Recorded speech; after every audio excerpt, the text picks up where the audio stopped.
नमस्कार। किताबों की दुनिया में आवाज़ द वॉइस पर जो हर हफ्ते हम आपके लिए लेकर के खास कार्यक्रम आते हैं, आपका स्वागत है। मैं हूं मंजीत ठाकुर। और जैसा कि हर हफ्ते हम किसी न किसी ऐसे व्यक्ति से, लेखक से आपकी मुलाकात करवाते हैं जिन्होंने किताबों में, अकादमिक में, साहित्य में, लिटरेचर में कुछ न कुछ खास ऐसा मील का पत्थर कायम किया होता है, उनको लेकर के आते हैं। और आज ऐसे ही दो मेहमान हमारे साथ इस कार्यक्रम में मौजूद हैं, प्रियंक नारायण और मुकेश सूद। इनसे बातचीत करेंगे। इनकी क्यों बातचीत करेंगे, सबसे पहले हम आपको बता दें कि ये किताब लीप फ्रॉग, जो अंग्रेज़ी में नेशनल बेस्ट सेलर रही है, आगे बढ़ने के 6 तरीकों के बारे में बात करती है और ऐसे छात्रों के लिए, ऐसे लोगों के लिए लिखी गई है जो ज़िंदगी में कुछ आगे करना चाहते हैं, आगे बढ़ना चाहते हैं। लीप फ्रॉग का क्या मतलब है, ये भी हम इनसे बात करेंगे। लेकिन छोटा सा संक्षिप्त सा परिचय अगर दोनों मेहमानों का दें। सबसे पहले मैं मुकेश जी के बारे में बात करूँगा। मुकेश सूद अहमदाबाद, IIM अहमदाबाद में शिक्षक हैं और उन्होंने शिक्षा और एंटरप्रेन्योरशिप के बीच में लगभग 3.5 दशक का समय गुजारा है। IIT दिल्ली से इंजीनियर हैं। इसके बाद और क्या क्या है हम आपको आगे बताएंगे, लेकिन पहले प्रियंक जी की बात करूं। प्रियंक जी अशोका यूनिवर्सिटी में उद्यमिता केंद्र के संस्थापक निदेशक हैं और IBM से इन्होंने अपनी करियर की शुरुआत की थी। और आगे क्या क्या इनके परिचय में बहुत लंबी चीज़ें हैं, हम बात करेंगे। लेकिन सबसे पहले बात लीप फ्रॉग की। पहले तो आप दोनों का बहुत बहुत स्वागत, प्रियंक जी और मुकेश जी। प्रियंक, आपसे पहले शुरुआत करते हैं। आप दोनों में उम्र आपकी कम है इसलिए अरे ये लीप फ्रॉग का क्या मतलब है? लीप फ्रॉग एक इंडस्ट्रियल ऑर्गेनाइजेशंस में कहा जाता है, जो कि एक कंपनी, दो कंपनी अगर एक तरह के एक लेवल पे हैं तो एक कंपनी उससे बहुत आगे बढ़ जाती है। यही कॉन्सेप्ट जो है करियर्स में भी अप्लाई करता है कि अगर 2 जने एक साथ अपना करियर शुरुआत करते हैं, एक का करियर बहुत आगे बढ़ता है और मल्टीपल लेवल्स को क्रॉस करता है और एक शायद एक स्लो स्टेप्स की तरह से ही आगे बढ़ पाता है। तो ये जो लीप फ्रॉग है, इसका मतलब ये है कि how do you move your career forward. अपने करियर को आप आगे कैसे मल्टीपल लेवल्स तक ले जा सकते हैं, ये हम कॉन्सेप्ट इस किताब में बता रहे हैं। 6 तरीके बता रहे हैं, उन 6 तरीकों को डेवलप करने के स्ट्रैटेजीज़ दे रहे हैं। तो ये सारा लीप फ्रॉग का कॉन्सेप्ट है। अच्छा मुकेश जी, आप में और प्रियंक जी के बीच में उम्र का अंतर जो है वो दर्शकों को भी दिख रहा होगा।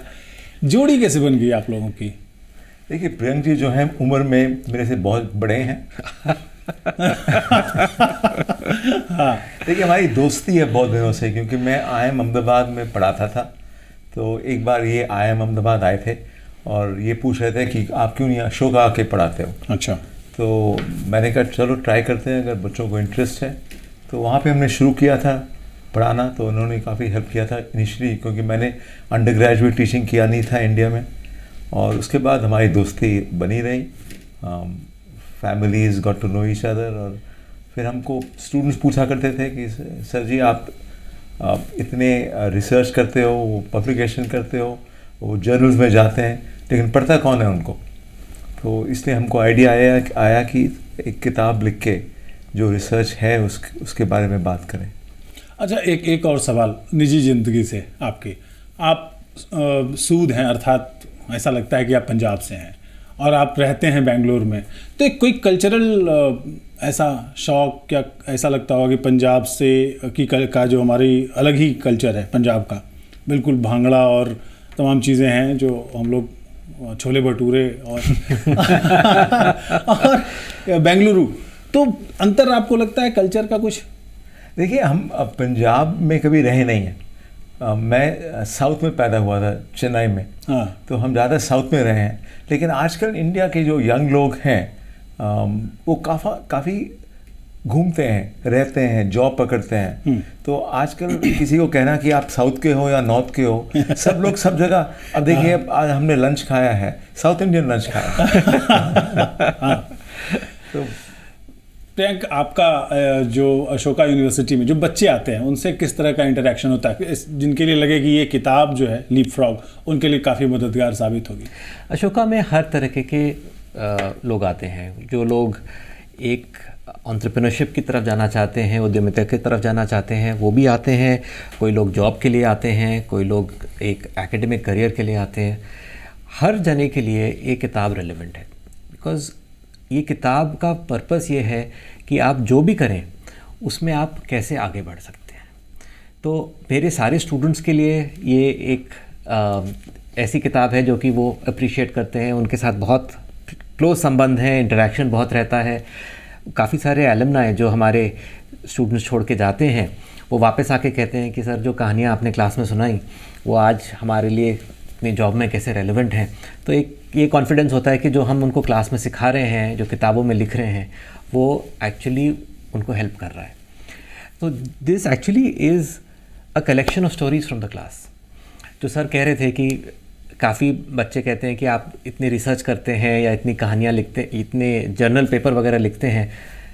हमने ये सोचा कि क्यों ना हम अपनी क्लासेस, जो कि एक IIM अहमदाबाद या इवन अशोका में बहुत कम बच्चे ऐसे हैं जिनको एक्सेस है इस तरीके की एजुकेशन का, जो हम क्लास में पढ़ाते हैं वो एक किताब में लिखते हैं, जिससे कि ये कहानियाँ बहुत सारे लोगों तक जाता है। ये एक बहुत इम्पॉर्टेंट पर्पस था हमारा ये किताब लिखने का। अब मुकेश जी की जो किताब है, मतलब प्रियांक जी और मुकेश जी की जो किताब है लीप फ्रॉग, उसमें एक बहुत मनोरंजक किस्से हैं, दिलचस्प किस्से हैं, एग्जाम्पल्स हैं। एक एग्जाम्पल तो वो है जिसमें जब पुरुष यूरिनल जाते हैं तो कैसे अगल बगल गंदा करते हैं और उसको कैसे मैनेज किया गया, एक नया आइडिया। तो नया आइडिया जो है वो अगर IIM वाले अलग तरीके से सोचते हैं, जो जर्नल में लिखते हैं, उसको हिंदी की किताब में लाने में, हिंदी में तो बाद में आई है किताब, अंग्रेज़ी में पहले आई, तो एकेडमिक्स से रीडर तक लाने में किस तरह की मेहनत पड़ी और चुनौतियाँ भी आई होंगी, चैलेंजेस भी आए होंगे मुकेश जी? हाँ, देखिए, बिहेवियरल इकोनॉमिक्स काफ़ी बड़ा फील्ड बन गया है। तो कैसे लोगों को किसी रास्ते पे लगाएं, बिना रूल बनाए, बिना धक्का मारे। तो जो एग्ज़ाम्पल आप नरेट कर रहे हैं, हमने यही एग्ज़ाम्पल चूज़ किया है। और बिहेवियरल इकोनॉमिक्स अब काफ़ी बड़ा फील्ड है। रिचर्ड थेलर को नोबेल प्राइज़ भी मिला था कि कैसे लोगों को इनकरेज करें कि अपना हेल्थ देखिए, एक्सरसाइज करिए, और इसके एग्जाम्पल्स बुक्स में हैं।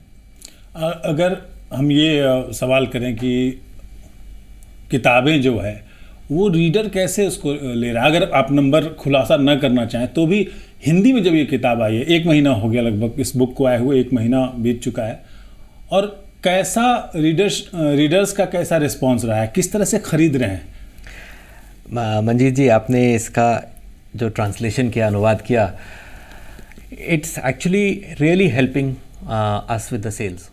हमने कभी उम्मीद नहीं करी थी कि हिंदी में हमारा इतनी रीडरशिप है। एक एक्सपेरिमेंट के तौर पे हमने अनुवाद कराया इसका, और उसके बाद 1 महीने में इतने लोगों ने हमको लिखा कि उन्होंने किताब उठाई है, रिव्यूज़ आए हैं और बहुत ही अच्छा रिस्पांस आया है। ये एक बहुत खुशी की बात है हमारे लिए एक्चुअली, क्योंकि हम चाहते हैं कि जो हमारे कहानियाँ हैं, स्टोरीज़ हैं, वो एक मेट्रो सिटीज़ तक ही ना रहें। हम चाहते हैं कि अलग अलग शहरों में, हिंदी स्पीकिंग बेल्ट में, Tier 2, Tier 3, Tier 4 टाउन्स में ये हमारी स्टोरीज़ यूज़ करें, अप्लाई करें। बहुत सारे रेफरेंसेस भी हमने दिए हैं, क्योंकि हम एक एकेडमिक वर्ल्ड से आते हैं। तो आप देखेंगे किताब में, आपने तो खैर उन सबको ट्रांसलेट किया है कि बहुत अच्छे रेफरेंसेस हैं। जो लोगों को इंटरेस्ट है वो ऑनलाइन जाके काफ़ी सारे टूल किट वगैरह यूज़ कर सकते हैं।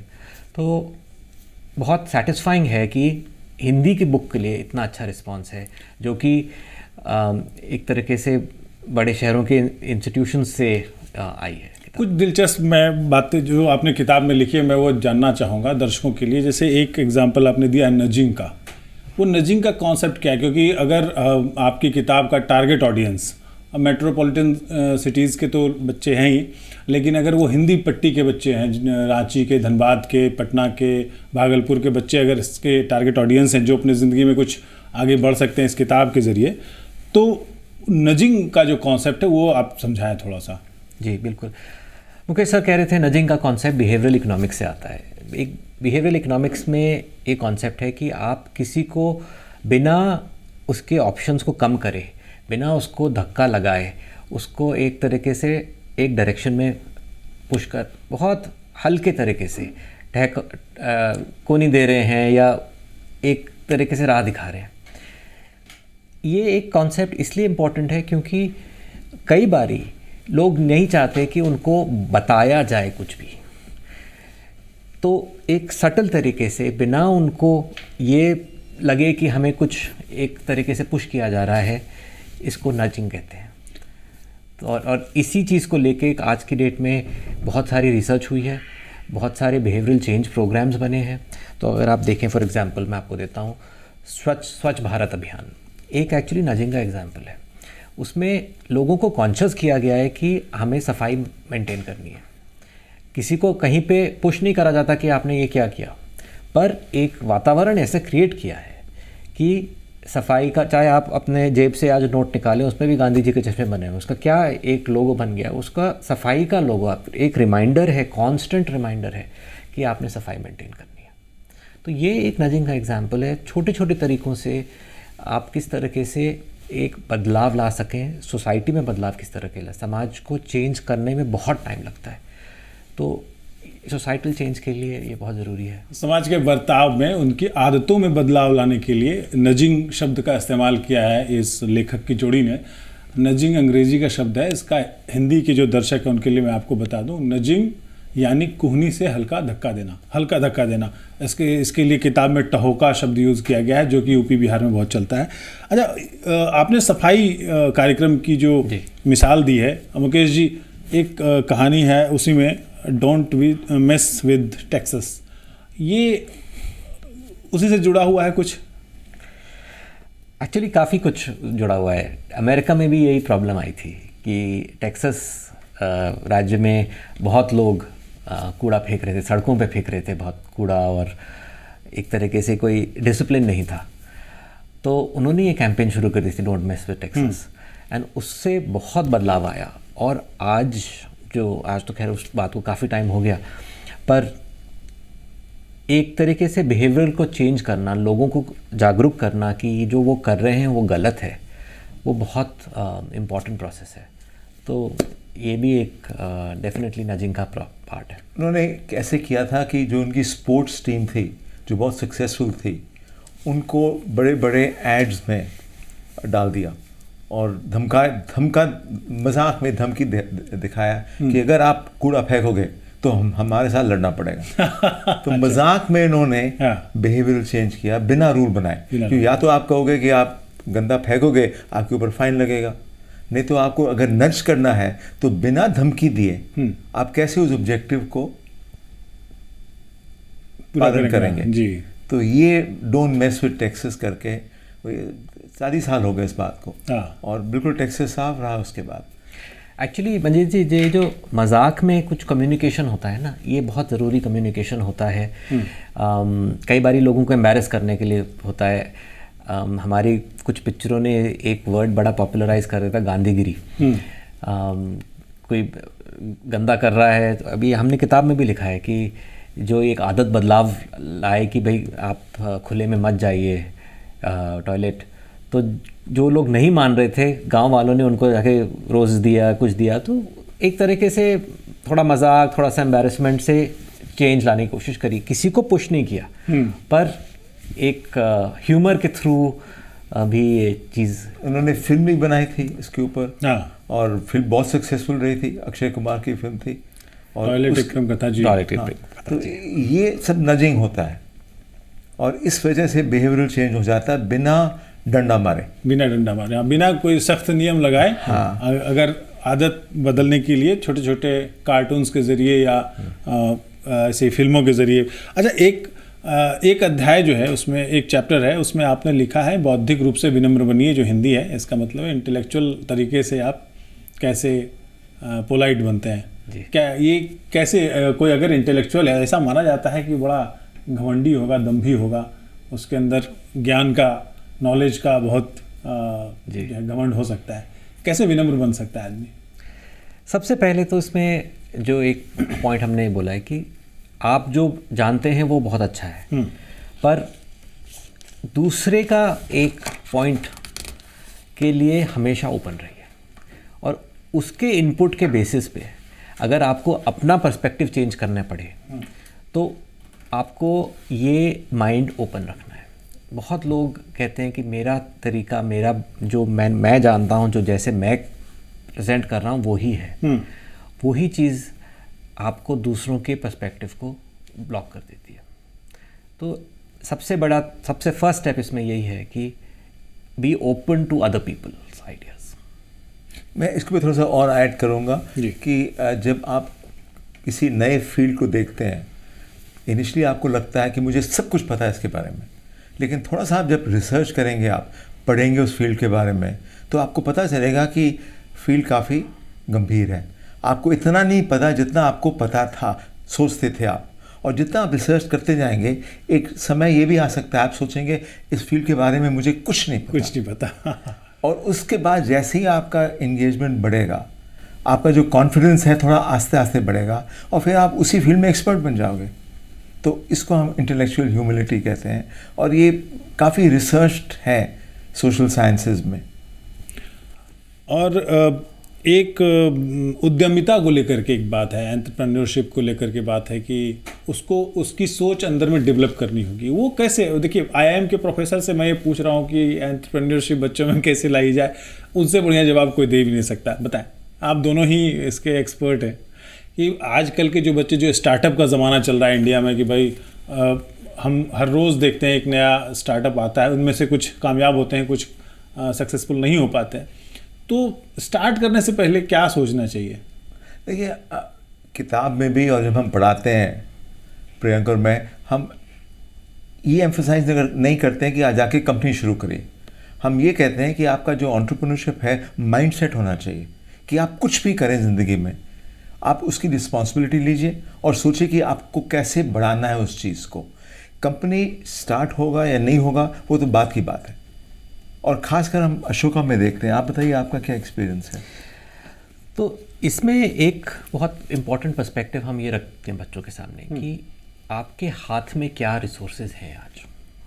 आप हमेशा ये देखते हैं कि एक गोल होना चाहिए, गोल की तरफ बढ़ना चाहिए, गोल बड़ा होना चाहिए। ये फोकस काफ़ी सारे मैनेजमेंट गुरुज ज्ञान दे चुके हैं।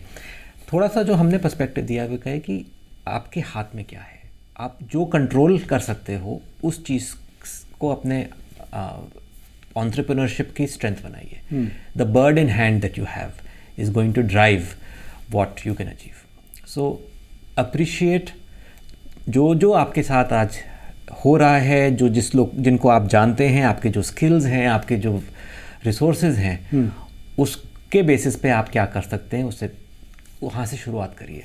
लोग शुरुआत नहीं करते, लोग चाहते हैं कि पहले सारे रिसोर्सेज मिल जाएं, परफेक्ट एक मेरा टेबल बन जाए, मेरे पास सब कुछ है, फिर मैं शुरू करूँगा। तो ये एक माइंडसेट चेंज करने की बात कर रहे हैं हमने, जबकि start with what you have in your hand. कि स्टार्टअप का टूल किट कह सकते हैं इसको एक तरीके से। एंड अगेन, ये एक रिसर्चर्स ने बहुत कुछ रिसर्च करके पब्लिश किया है। हाँ। और ये बताया है कि ये स्ट्रैटेजी काम करती है। काफ़ी बड़े बड़े ऑर्गेनाइजेशन इसी बेसिस पे बढ़े कि उन्होंने ये नहीं वेट किया कि सब कुछ मेरे पास होगा तब मैं एंटरप्रेन्योर बनूंगा। उन्होंने कहा आज मेरे पास जो है मैं उससे कैसे आगे बढ़ सकता हूँ, उस स्ट्रेंथ को कैसे आगे बढ़ा सकता हूँ। देखिए, द स्टार्टअप ऑफ यू, कि आप खुद स्टार्टअप हैं। अब हमारे बच्चे जो है वेरियस बैकग्राउंड से आते हैं और उन्होंने ज़िंदगी में आगे बढ़ने के लिए they have to professionalise themselves and make a startup of themselves. तो हमने एम्फसाइज किया कि startup is a mindset, not only a business. The business may happen, but if you start thinking like an entrepreneur, कि आप opportunity recognise करिए। कोई किसी को प्रॉब्लम हो, एक जना कह सकता है कि ये प्रॉब्लम है, दूसरा कहेगा इसको सॉल्व करने में फ़ायदा निकाल सकता हूँ मैं, तो वो अपॉर्चुनिटी रिकग्निशन कहते हैं। संजय जी, एक छोटा सा एग्जांपल और दूंगा मैं। कई बार अपने सारे जितने बच्चे स्टूडेंट्स मेरे पास आते हैं, मैं उनसे पूछता हूँ एक ही सवाल कि आपने आज तक सबसे ज़्यादा एंटरप्रेन्योरियल एक उद्यमी माइंडसेट किसका देखा है? आप गैस करिए क्या जवाब मिलता है मुझे। The most entrepreneurial person students have met is their mother. Because हर तरीके से जो एक घर चला रहा है with resources that are available, वो एक प्रॉब्लम सॉल्व कर रहा है और रोज़ एक वो प्रॉब्लम सॉल्व कर रहा है। तो हम ये कहते हैं कि if you are a problem solver, you are an entrepreneur, and it starts with the home. So एक होम मैनेजमेंट जो इफ़ेक्टिवली कर रहा है वो एक एंटरप्रेन्योर है। बहुत बड़ी बात कह दी, बहुत जज्बाती करने वाली बात कही। लेकिन आपकी किताब का जो पहला चैप्टर है वो है ग्रिट के बारे में, धैर्य के बारे में, सहन शक्ति के बारे में। वो एक स्टूडेंट को या एक एंटरप्रेन्योर के लिए कितनी मददगार साबित होती है? एक्साइटमेंट सबको होता है, पैशन सबको होता है, लोग बहुत कुछ करना चाहते हैं पर बहुत जल्दी बोर हो जाते हैं। ग्रिट का मतलब है आप अपने पैशन को, अपने एक्साइटमेंट को एक समय के लिए, एक टाइम पीरियड के लिए मेंटेन कर पाते हैं। बहुत लोग नहीं कर पाते हैं। जो वो बोर्डम को मैनेज कर लेते हैं वो आगे बढ़ पाते हैं। तो ग्रिट का मतलब ये है कि आप अपने पैशन को सस्टेन कर पाते हैं एक पीरियड, टाइम पीरियड के लिए। खुद को बोर मत होने दीजिए। खुद को बोर मत होने दीजिए, और अगर बोर हो रहे हैं तो उससे अपने आप को मैनेज करिए। वो बोर्डम, कई बार हम लोग स्पेशली इन टुडेज टाइम जो अटेंशन स्पैन है वो कम से कम होता जा रहा है। हाँ। तो हम चाहते हैं कि कुछ नया, हर चीज़ नया नहीं हो सकता। कई बार आपको सेम चीज़ रिपीट करनी पड़ेगी और उसमें भी खुश होना पड़ेगा क्योंकि उसका कोई शॉर्टकट नहीं है। अच्छा, मैं एक सवाल बहुत देर से मैं सोच रहा था कि किताब में कई बार वॉरेन बफेट के 5x25 थ्योरी का एक एग्जाम्पल दिया गया। ये क्या है थ्योरी? प्लीज़ मुकेश जी। ये कहानी है, वॉरेन बफेट बात कर रहे थे अपने पायलट से कि भाई आप मेरे पायलट हो लेकिन आपके कोई प्लान्स हैं, कोई विजन है, कुछ करना चाहते हैं? कहता हाँ। कहते हैं आप लिखिए पहले। तो उन्होंने लिखे और 25 विजन स्टेटमेंट्स बनाए। फिर वॉरेन बफेट ने उनसे पूछा कि आप इनमें से कैसे हैंडल करोगे? तो उन्होंने 5 अपने टॉप सर्कल कर दिया कि ये 5 मेरे ऑब्जेक्टिव्स हैं। फिर वॉरेन बफेट ने पूछा बाकियों क्या क्या करोगे? कहते हैं मैं मेनली इन 5 को फोकस करूंगा लेकिन बाकी भी करता रहूँगा बीच में। वॉरेन बफेट ने उनको बहुत करारा जवाब दिया कि जब तक आपके ये जो 5 ऑब्जेक्टिव्स हैं फुलफिल नहीं होते हैं, 20 वालों को कंप्लीटली इग्नोर कर दो। Focus on the top 5। Only after you have done them should you look further. क्या बात है, ये बहुत बड़ी बात है। अच्छा, किताब के बारे में तो बहुत बात हुई। मैं एक बार आप लोगों के फिर से, आप आईआईटी दिल्ली से हैं? हाँ जी। आईआईटी करने के बाद फिर आप आईआईएम में पढ़ाई भी की आपने?